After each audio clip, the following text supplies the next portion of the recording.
What's up, YouTube? We's back with another video. Today we're gonna be watching 17-year-old killer leaves bodies in local dumpster. Now that ain't fucking crazy, I don't know what is.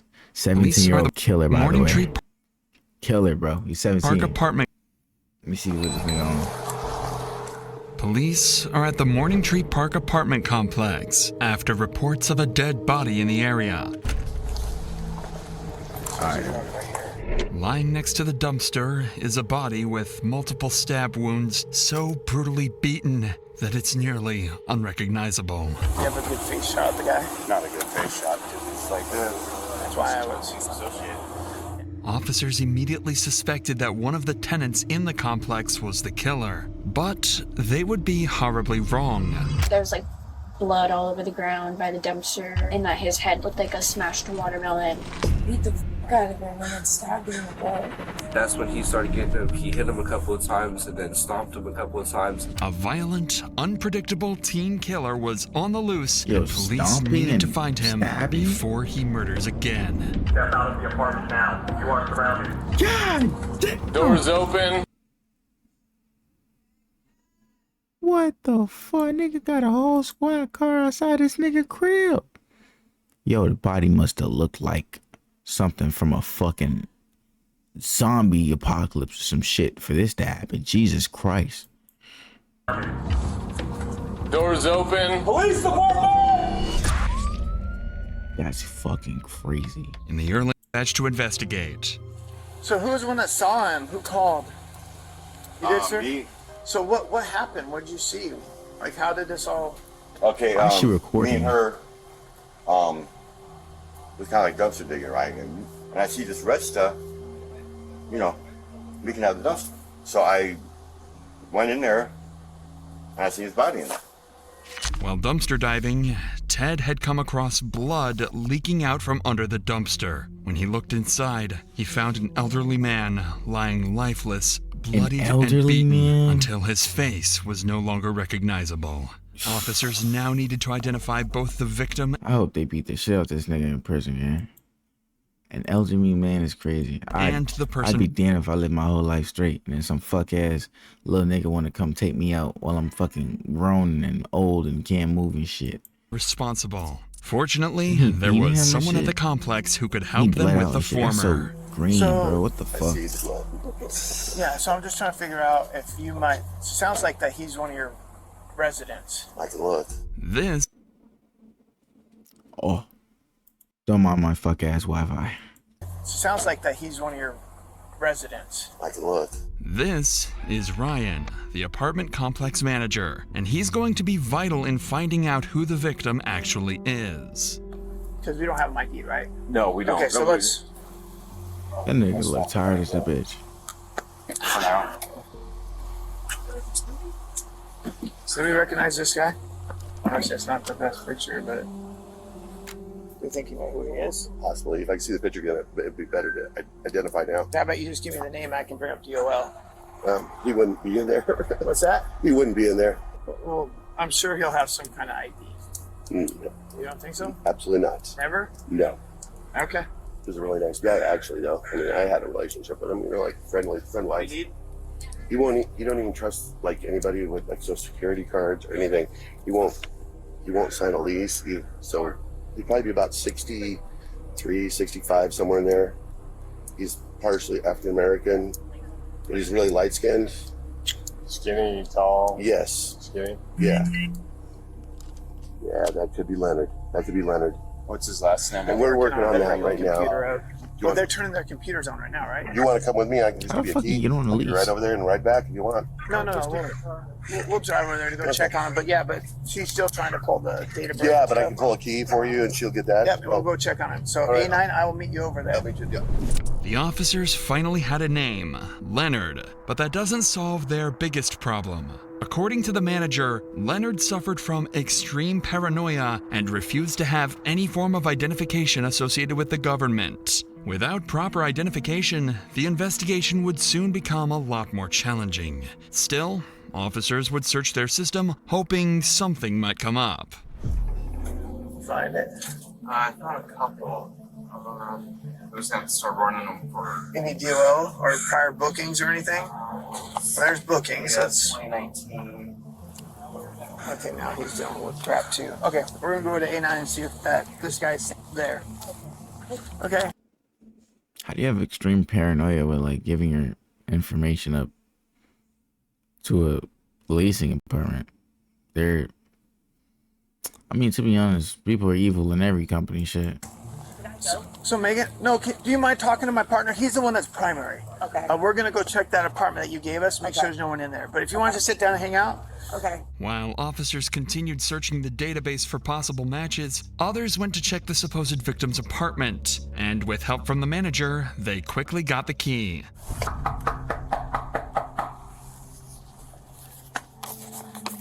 Leonard, Lakewood Police, we just need to know that you're okay. If you want to, we'll just announce for Leonard. Yep. I could yell for him. Okay. Go ahead. Hey, Leonard. Leonard. That You're nigga here, knows let how us to feel, know. bro. That's so fucked up, bro. After a quick look around the apartment, Leonard was nowhere to be found. At the same time, officers had just matched the victim's face to Leonard's image using police database. So there was no doubt now, the victim was 64-year-old Leonard Williams. You're like a chill-ass Neighbors and dude, staff bro. described Leonard as a friendly and compassionate person. Although he often kept to himself, he was known to be extremely kind to fellow residents. But the investigation was far from over. Officers still had to determine who was behind the brutal attack and why. An old Back man, at the bro. scene, one officer had discovered some crucial evidence that would bring the police one step closer to the killer. His tag. Okay, so if you walk that way, and actually, obviously it's dark at that hour, but if you walk that route that you just said, and somebody happened to shine their lights into the dumpster area, you would see him laying there. Was there any trash outside of the dumpster area, the path that you guys would have walked? This officer just picked up on something crucial. The area around the dumpster was extremely messy, and blood was leaking from it. Any person would have easily spotted that, let alone an officer.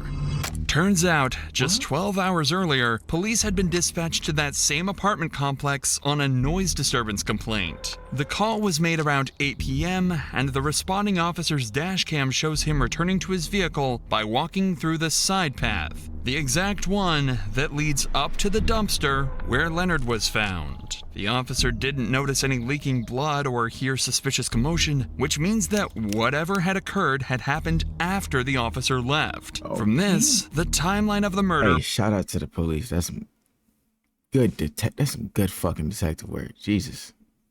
Shout out. I didn't even understand what was going on until we got there. Shit.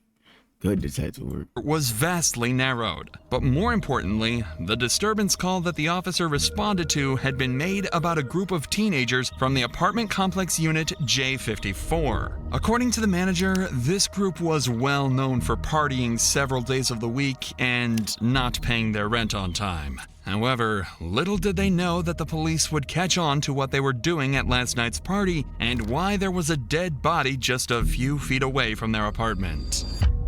As this was the only lead that police had, a search warrant for... I'm gonna try to guess the storyline right here. He definitely went over there maybe, or got mad, or he's upset about their partying, they're too loud, they're on drugs, smoking weed or some shit like that. And he was tired of it. Definitely said something. They passed by, went to their door, said something.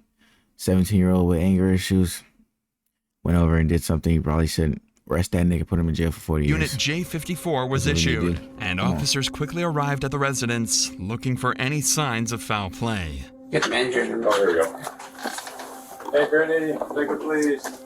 Anybody else inside here with you? Good, fine. Let's scoot over here for a second, okay?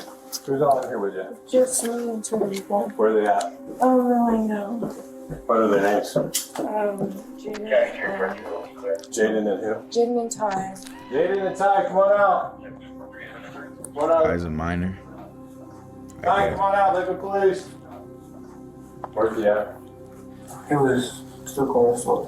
What's that? He went to the corner store. You went to the corner store? When officers arrived, Alina and Jaden were found inside the apartment. One of the teens, named Ty, seemed to have fled when officers arrived and was nowhere to be found in the unit. His friends claimed he went to the corner store to buy some snacks, but officers would soon discover that was a complete lie. For now, though, officers decided to interview the group, unaware one of them was about to confess to the gruesome details of Leonard's murder. But before we continue, life can change in an Don't instant. tell me y'all went to sleep with a murderer. So you think he killed that sweet old man and he ain't gonna do nothing to you? One of my niggas murdered somebody, bro, you ain't never gonna hear from me again. I ain't gonna snitch, but like you just never gonna hear from me again, bro. I mean, I might snitch depending on who the fuck it was. If you murder some old man or some little kid, bro, yeah, I'm snitching on you. But it's nowhere. That's what happened in November 2021, when a father of two was tragically shot and killed while attending a pop-up party held at an Orlando business complex that lacked proper security. His grieving family needed help fighting for accountability, facing powerful property owners. They turned to the sponsors of today's video, Legend, crucially navigate Bodycam, suspecting they know more than they've let on. Okay. Not here? Yep. Do you know why we're here? Yeah. Well, you're not. So I'll make it clear to you. You're not in trouble right now, but you're a witness to something, and so we need to talk about that. Okay? I wasn't. I got video. You can say I was a witness, and I understand, but when I heard what he did, I did not walk down the stairs for a reason. What did you hear that he did? I heard that he beat up this dude for really no reason. He said that the homeless guy stepped to him, or the homeless guy asked for a cigarette or How well do you know him? Chubbs. Yeah. I've known him for like a month. So, do you know what happened here the other night? Yeah, what happened? Tell me a little bit about it. Chubbs had a little incident. I can't. You gotta. Chubbs had a little incident. Yo, slap this bitch. Excuse my language. He murdered a whole human being. A little incident. Mind you, she's about to tell the... What was Chubb's incident? By the garbage can. Yeah. You don't know? Well, I know what happened already. Okay. Chubbs just would get mad, and people would say that he would do it, he wouldn't do it, and he'd just go on into do it. But So Chubbs definitely had an anger problem. yeah, when he drunk, he would get very violent. Okay. He would be very unhappy. The next thing you know, Chubbs flies open the door, and he looks at me, and he's got this smile on his face. He's like, I'm so sorry, but I did something really bad, and I made a big mistake, and I really didn't need to do it. And I go, what'd you do? And that's when his smile completely shut off. So I think he realized, like, he really just took something back. And he's like, I killed somebody outside. Did he tell you how he killed him? How did he? He beat the fuck out of him and then stabbed him in the throat. This guy is laying down on the side of his face, like against this way. Mm-hmm. All you see is him, Chubbs is like down on the ground recording him, and then just starts kicking him like it's a joke. With these two new crucial statements, police now had two suspects at large, Chubbs and Ty, with their primary focus being on 17-year-old Brody Chubbs Brownell. According to Alina, Brody had 2 bottles of tequila and was also high on marijuana the previous night.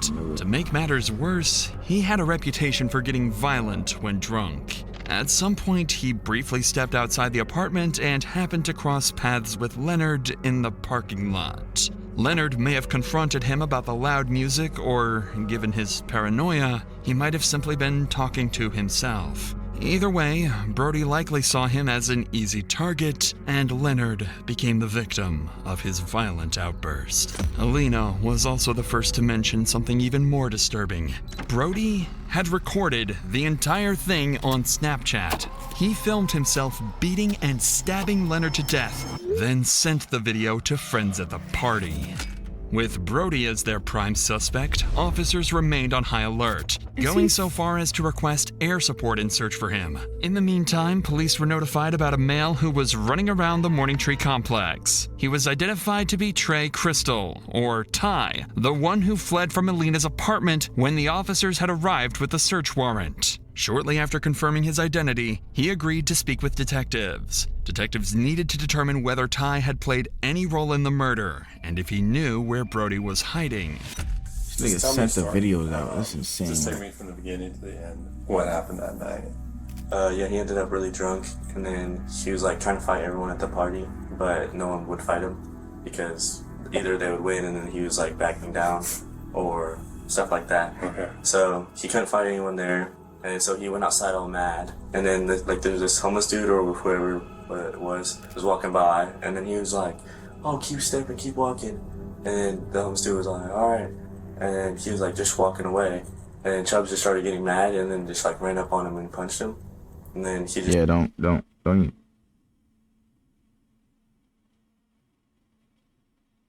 even put that nigga in jail, bro.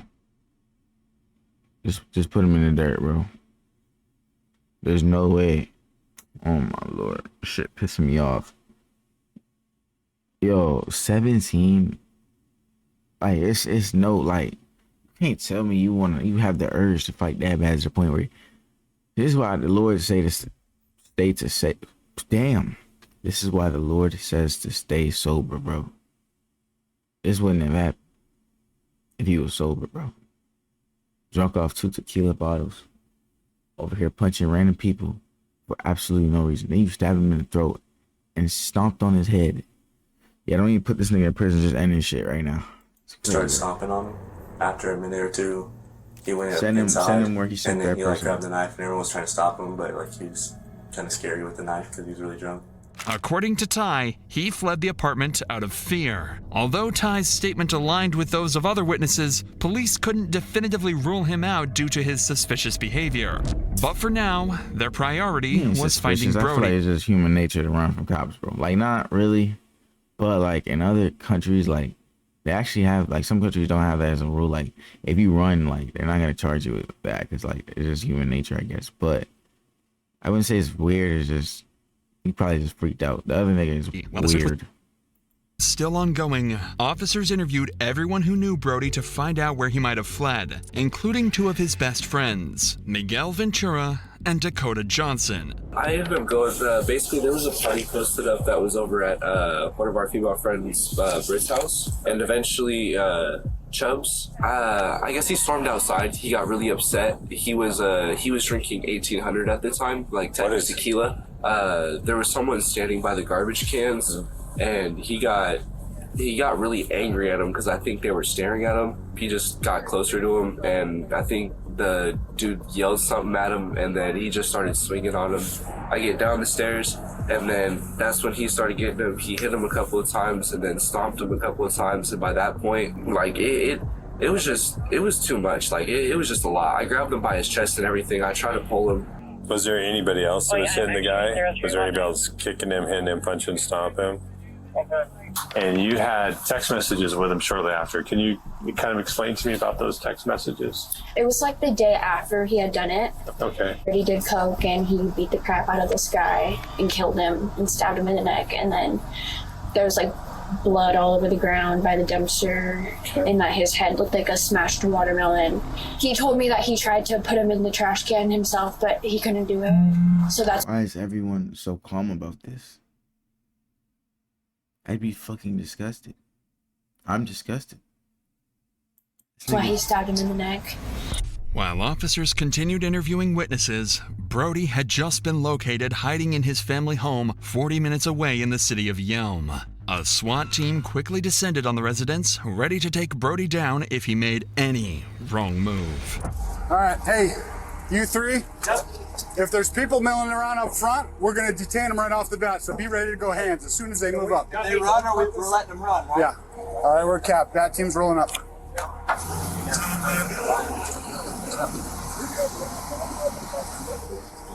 Male in the stairwell. Dom, it's this first entryway right here on the right. Hey, move up.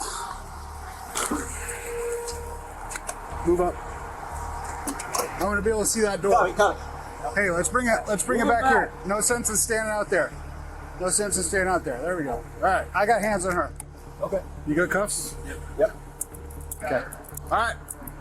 All right, step this way. Just keep your hands up.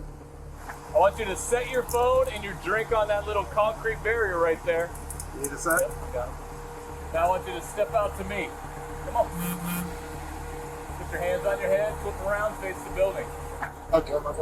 We're good for Keep right walking now. down. We're just detaining one more. Hey, come down. Set it down right there. Wrong Put your place, hands on wrong top of your time head type and shit. step over to me. I appreciate your cooperation. I don't know what's going on. I'm like, what the hell? Brian and Jeff, the first two to come out, were Brody's friends, staying in the apartment with him. The two claimed they didn't have any knowledge of what was going on or why Brody was being arrested. The next one to come out was their primary target, Brody himself. Remember, I took a study of that. You guys can even hang here. We're just going to send an entry team out. Just want eyes on them. Okay. Hey, Jay, just for your knowledge, cell phone and Sprite belong to white t-shirt. Cell phone and what he was holding, black t-shirt. Okay. All right. Good? Kevin. W squad team. I want my damn drink back. Ryan, Cassis, Mike, and I are going to move up. You guys hold the windows. Hey, that's primary on Yep. there. Primary right there. Black shirt. Start walking this way. Start walking this way. Keep walking, keep walking, keep walking. Come here. Walk to me. Face the building. Put your hands on your head. Primary's in custody.